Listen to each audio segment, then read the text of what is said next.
Good evening. My name is Brian W. Smith. I'm the award-winning best-selling author of more than 40 novels. But today, I'm not in writer mode. I'm putting on my interviewer cap, and I'm going to interview some of the industry's biggest names, people whom I've had the privilege, the honor of getting to know during my 20-year writing career. I created the Readers Want to Know podcast so that you, the reader, can get a glimpse into the personality of your favorite author. I want you to see a side of them that readers normally don't get to see. So I want you to sit back and enjoy the interview. That's what I want you to do. But first, I need you to do something for me. I need you to take a moment, click the like button. I need you to click the subscribe button. I need you to do it now, right now. I'll give you a couple seconds.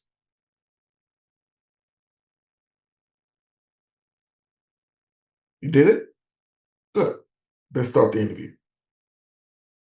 Hello, everyone. My name is Brian W. Smith, and I'd like to welcome you to another episode of Readers Want to Know, the podcast where we get all up in your favorite author's business.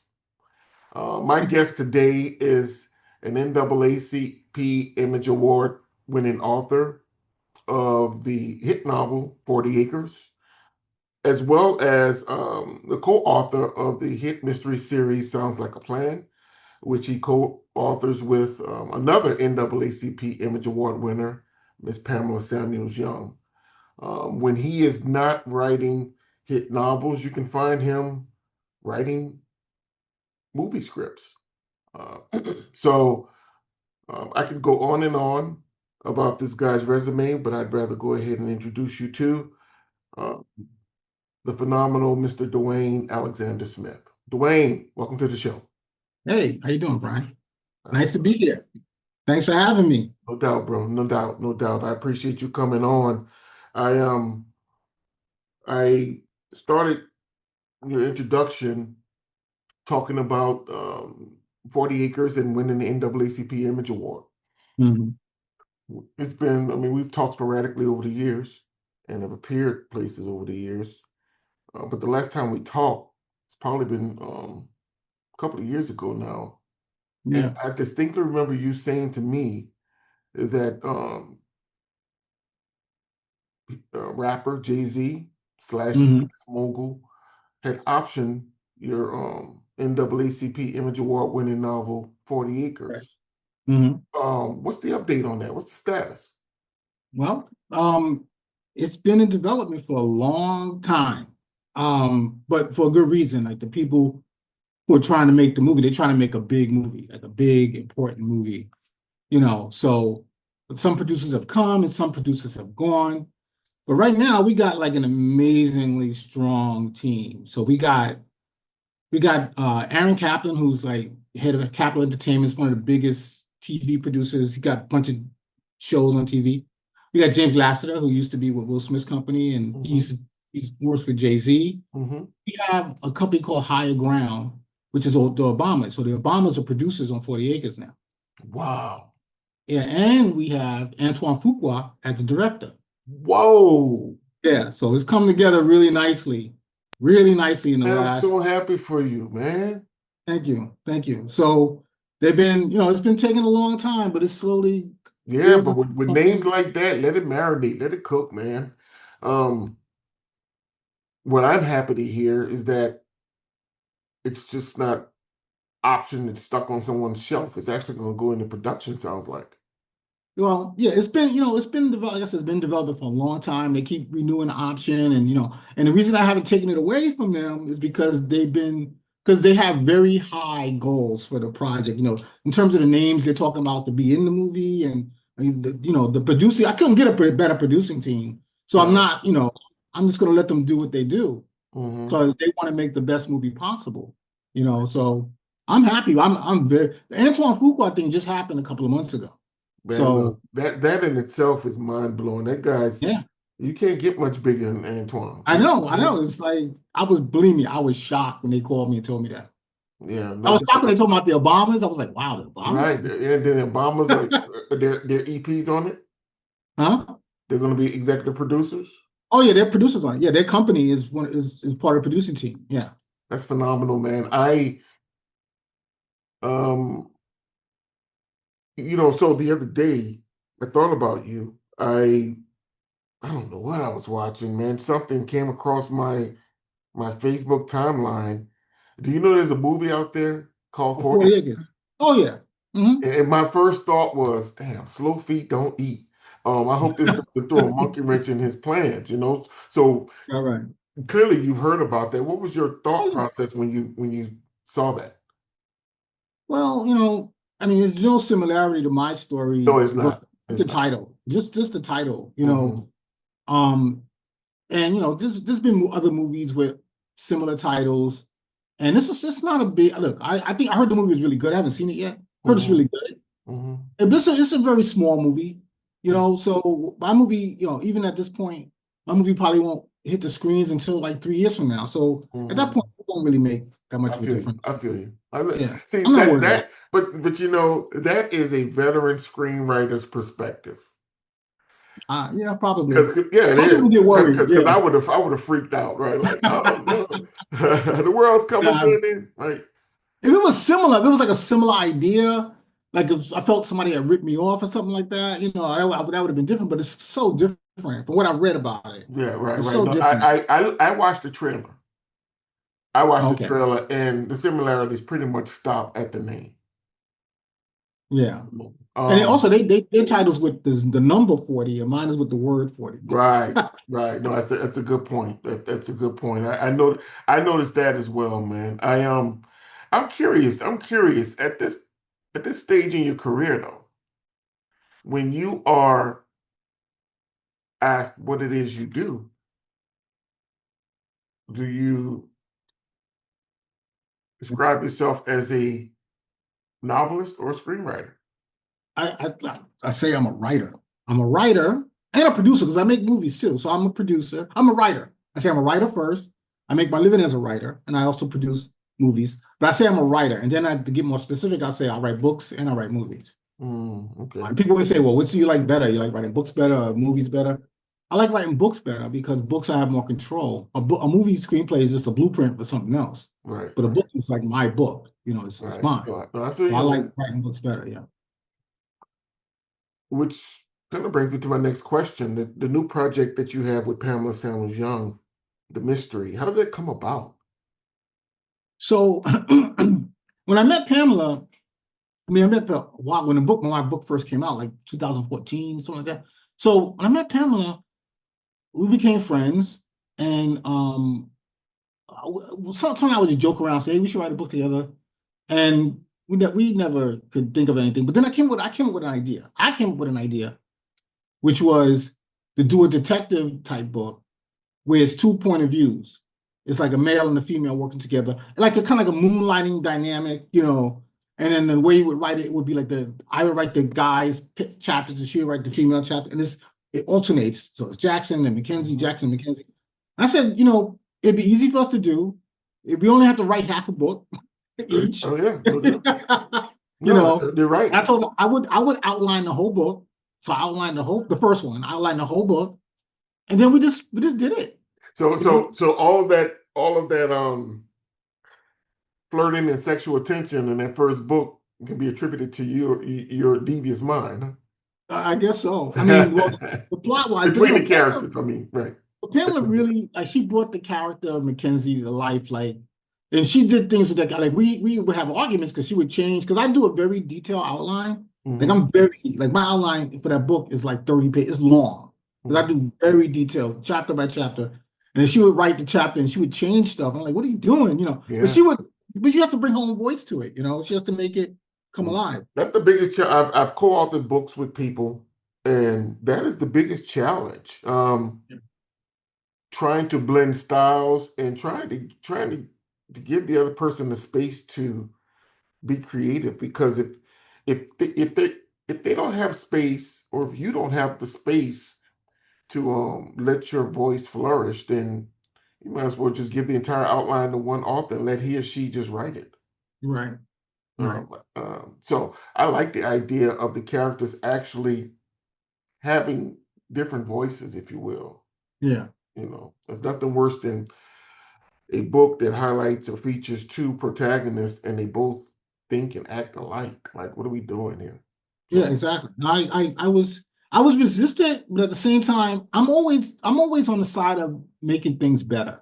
Like if if it's making it better, then I'm all for it. And she did a lot of stuff that did make it better for that character. So I was cool with it. Yeah. So and also, I've been in the boat where you outlined or it's your original thought. Did you have to fight being territorial? That's true. Well, I've learned over the years to pick your battles. I'm not gonna fight over everything. If she wants to change the name of a restaurant or something and I don't like it, I'm not gonna fight over that. I mean, go ahead, change the name. That's If not it's the something that's not the really hill you want to die on. right, yeah, exactly. It's like some things I'll feel more strongly about than others. So yeah, that's just and then in our own chapters, like in her chapters and my chapters, like I was the decider. If it was something happening in my chapter, Yeah, I then I'm see. the decider. At the Right, end of the day, we could discuss it, but if I right. decide this is how it's going to be, this is how it's going to be in my chapter. And then, same for her, same thing. Did the editor ever veto both of you? Did the editor do what? I'm sorry. Veto anything either of you wanted to Oh, do? oh, the editor veto. Um, I wouldn't say veto. I would say, we got some amazing notes, and that's what I love about writing books too, is that there are a lot of smart people in the publishing world, and unlike the film world, this is a lot of smart people. So the notes we got were usually great notes. They're just great notes. But the Mhm. thing about it is like, it's like the notes are suggestions. They're not like order. In the film business, the notes are orders. The Orders. notes are change it like this, make this. In the book world, it's not an order. It's like this is a suggestion that would make your book better, blah, blah, blah. And I just love that dynamic. Although I mostly take the notes because they're good notes. They're solid notes. Yeah. It's interesting. When I asked how do you describe yourself, I was surprised to hear you say that you actually you like writing novels. Oh yeah. That's surprising to me because you started out as a screenwriter, right? I mean, that Yeah. was your original background, right? Yes. Yes. I didn't write a book until like 10 years ago, and 40 Acres was my first book. I wrote 40 Acres because I came up with an idea for a movie. And my agent and my manager, they said, we can't sell that movie. That's just a crazy idea. So every screenwriter wants to write a book because you get more respect as a writer if you write books than as a Mhm. screenwriter. So I say, I'm just going to turn this idea into a book. I'm just going to write a book, you know, and so I love screenwriting. My strongest kung fu is screenwriting. I think I'm an amazing screenwriter. I'm really good. I'm more comfortable writing screenplays. Way more comfortable writing screenplays. I mean, I could write a screenplay in a day. I mean, I'm really good at it, Mhm. right? But again, it's a blueprint for something else that I have no control over, right? Mhm. And also with a screenplay, when you write a screenplay, if you don't sell it, there's nothing for you to do with it. Yeah, You can't show it. You facts. just throw it in a Facts. drawer. I have several just sitting on the thumb drive. Right. But a book, if I write a book and Atria or Simon & Schuster doesn't want my book, I can still self-publish it. Yeah, you can. Still going to have a life, Hmm. and that's big for me. Do you So. like the grunt work that comes with being an author, the appearances, the travel, to promote said book? Oh, let me tell you something. When you write screenplays, the only people you talk to are know nothing producers. People, I mean, not all of them, okay, but a lot of them. They don't know anything. Like when I first came to no, seriously, when I first came to town as a writer, I was a young kid coming out of the Bronx, whatever, come to LA, and I'm going to these meetings. I'm intimidated because these people like in the suits and they're in the big offices and everything, but they don't know what the fuck they're talking about. Right. So I had to brainwash myself. The concept of black noise comes from this experience I had where like I would go into these rooms and I would feel intimidated. And I said, no. These guys, they know how to make movies and everything, but nobody in this room knows more about writing a movie than I do. Right. I'm the expert when it comes to writing a movie. Right. And that's it. And so anyway, so you deal with these people, you never deal with the public, nobody ever, but when you write a book, you meet the readers and read, I love that. I love You get that reading. instant feedback. It's like it's Yeah, like it's yeah. like dopamine, right? Yeah, it is. It Yeah, is. Yes. it is. Reading the reviews. Are you kidding Right. me? Reading reviews. It's like amazing. Yeah. Right. You Something. know what? That I'm smiling to hear you say that. Right. I've been on both sides, and there are things about the screenplay writing um, business that I like. But you're right. The feedback that you get from readers, there's nothing like it. There's nothing like it. Nothing. It was a whole new world for me. And with that being said, I think that's the perfect way to pivot into giving readers what it is they want to know about you, right? That's why Okay. we're here. It's called Readers Want to Know. So Right. I'm going to go ahead and share my screen because I'm going to pull up the nosy wheel. I'm going to spin this wheel and let's see where it lands. You reserve Okay. the right to not answer one question. One Five question. things, All right. you can mix one of them. So let me pull up my screen. I'm an open book. All right. Unintended. All right, you see the screen? I don't see the wheel. I see it says Brian is sharing the screen, but I don't see anything. Oh, wait, let me see. Oh, it's telling you to double click. Oh, I see it now. You got it? Yeah, I see it. All right, Wow, here we there's go. a lot of things there. Okay. Yeah, it's fair. I want to make sure that we don't have repetitive questions. So there's 50 questions on this wheel. Let's see where it Is, lands. is this wheel rigged? Like, No, no. I wish I could rig it. No, I can't. I can't. Readers want to know, Dwayne. They want you to, let's see, what was your most embarrassing moment as a writer? the most embarrassing moment as a writer? Embarrassing moment. Well, okay. It's not of any fault of mine, but I was hired to write. There was a movie that was made in the '80s called Scanners. It's a science fiction movie. David Cronenberg's the director. So I was hired to write a reboot of Scanners for Lionsgate, and it was my biggest job ever at the time. It was like I was in love with this gig, and I wrote the script and I turned it in, and there was a guy who owned the rights named Pierre or something. Anyway, we had a big meeting in Lionsgate, the offices, and he hated the script. Like and he was very vocal about it in the meeting. He was like, "I hate the script. It seemed like you didn't work on it. It's like, what is this? Like very just in your face, So that was really embarrassing for me. Although, I was redeemed when I rewrote the script. By the way, nothing was wrong with the script. It's just that it was a first draft. And some people don't have the vision to get through a first draft and understand that it has to be finessed So there was nothing wrong with the script, but he just, whatever. So then I rewrote the script. And I remember I was driving through Venice. I got a phone call with Pierre. He said, "Dwayne, I want to apologize. I love the script." So it worked out. But in that meeting, it was pretty embarrassing. Yeah, I can imagine. It's one of those want to get away moments, right? Yeah, exactly. Yeah. Let's see what we have. Spinning the wheel, spinning the wheel. Dwayne, readers want to know, what's the best career advice you've ever received? That's a good one. I love that question because I know the exact moment I got the advice, and it changed everything for me. So long time ago, galaxy far, far away, I was trying to write screenplays. I wanted to be a screenwriter. And it would take me a long time because I'm a very meticulous person. I build a lot of Legos and stuff. I'm a very meticulous person. So it took me a long time to write a screenplay. It took me a year to write a screenplay, like just forever. So one day I met this guy who made like low budget movies, and he wrote a lot of screenplays. So I said to him, "How do you write all these? How do you do it?" Right? And he looked at me and he said, "Get it done, get it right later." That's what he said. Get it done, get it right later. Mm. And I said, "You know what? That makes a lot of sense." Makes a And lot of sense. when he said that to me, it just freed me. It just freed me. Like Because it makes a lot of sense because it's been my experience that oftentimes procrastinating and dragging your feet is just fear in disguise. right.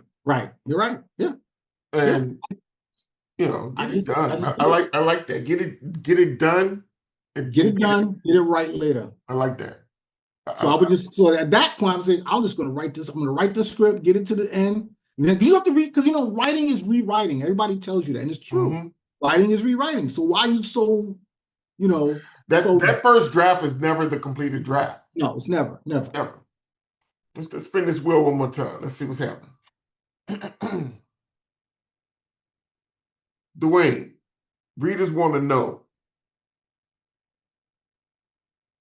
Do you believe in aliens? No, I do not. Okay. And I'm gonna tell you why I don't believe Why? in aliens. I have a very good reason for not believing in aliens. Okay. Because I'm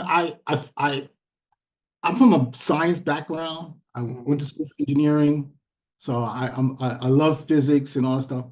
So I know what it would require for another. Okay, put it like this: the galaxy, the universe is so vast, it's so huge, right? And it's been around for so long. I'm talking like 13 billion years or whatever it is, right? The possibility that there's another intelligent species that's existing at the same time that we're existing in the same part of the universe is so beyond. So wait, okay, let me correct this. I do believe in aliens, but not aliens that are visiting Earth and hanging out and flying out people's backyards. No, I don't believe in that at all. That's nonsense. So when you see formally classified documents that are available now because of the Freedom of Information Act, right, about video footage shot by Air Force pilots and things of that nature, what's your what's your surface response to that? Well, I've seen people analyzing those videos that I respect who give pretty good explanations as to what's going on in those videos. You know, we live in a time where everybody has a camera in their pocket, right? Everybody has a camera in their pocket. That's not even an exaggeration. It's true. So if there were aliens, or there was Bigfoot, if there was chupacabras running around, somebody's gonna get a damn good picture of one. There'll be some bones or something somewhere. Yeah, something. Right? We still haven't seen it. So no, I don't believe. I do believe there's alien life out there. I think there's, and then also different forms, microbes and things like that. But like these aliens coming here and hanging out with us and watching us, no, I don't believe that. I'll tell you what. 2 years ago, I take my sons on we go on Smith boys trips, and 2 years ago I took them to Cairo, Egypt. Oh yeah, I saw some stuff in that. Yeah, that's cool. Let me tell you something. When you look at the precision in which in which you and I are gonna have a long talk off camera, bro. Well, you know, I know what you're saying about the pyramids and about the ancient technology and stuff like that. And I think there's something to that, but I don't think it has anything to do with aliens. Okay. I mean, the Earth has been here for how many billions of years? So there could have been multiple civilizations, even as more advanced than us, that just vanished from the face of the Earth. We're talking billions of years. No doubt. That is a long time. That's more than enough time for everything to disappear. Right. You know what I mean? I think people don't really understand how long the time we're talking. Billions. So like, let's say 1 billion years ago, there was another civilization just like us. It wouldn't still be here. It would be completely wiped out. Wiped out. Right. Yeah. So ancient technology and stuff. I kind of think there's something to that. Last question. I gotta tell you, man, you ain't ducking none of the smoke. I appreciate this. It's the last question. It's the last question. Here we go. Let's see what we got.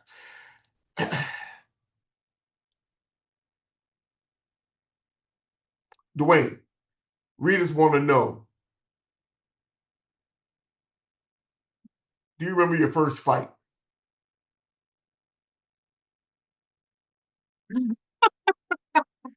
Oh my God. I do remember my first fight. It was with a girl named Gladys Coley in elementary school, and she kicked my ass. I do remember this fight. I do. I will never forget it. We were in this play street. We're in a play street. I don't know why I was fighting her. I had no idea what the fight was about. But she got me by my shirt and she pulled it over my head. So I couldn't, and she beat my ass. I do remember that. Yep. Oh my man, that's funny. That's hilarious. You got dog. I don't even remember her name. That is Coley. I wonder what happened. That's cool though, man. At least you're honest about it. What's her name? Gladys, right? Huh? Gladys. Hey, Gladys. If you are watching this, watch your back. My man is not over it. Right. That's right. I think she ended up being my girlfriend at some point though. Look, those were love licks, bro. Exactly. Those were love licks. So, but you know, I came from a neighborhood where people actually have fights. I mean, I came from the South Bronx, so I had plenty of fights. I mean, that was the first one. Well, Bro, I appreciate you coming on, man. Taking a moment to talk with me. This has been interesting, man. Learned a lot about you, and that Fun. was my whole vision with readers want to know, man. Just to take people inside and let them see a side of their favorite authors that they don't normally get to peek at. And you've been a great sport. I appreciate you, man. I am so excited about the movie. I guess I'll see you at the end of this week at the National Book Yeah. Club Conference. And yeah, man, we go grab something. First drinks on me, bro. Ah, thank you. I'll take it. No doubt, no doubt. But Don't, this is great, man. This is fun, man. I like your wheel thing. That's a good idea. yeah, no doubt. I'm glad you liked it, man. And I'll see you soon, bro. All right. Talk to you later. All right. Take All right. care. Thanks. Well, there you have it, folks. I hope you enjoyed the interview. Tune in next time when I give you a behind the scenes sort of glimpse into the personality of another one of your favorite authors. Until we meet again, I want you to be safe and keep reading.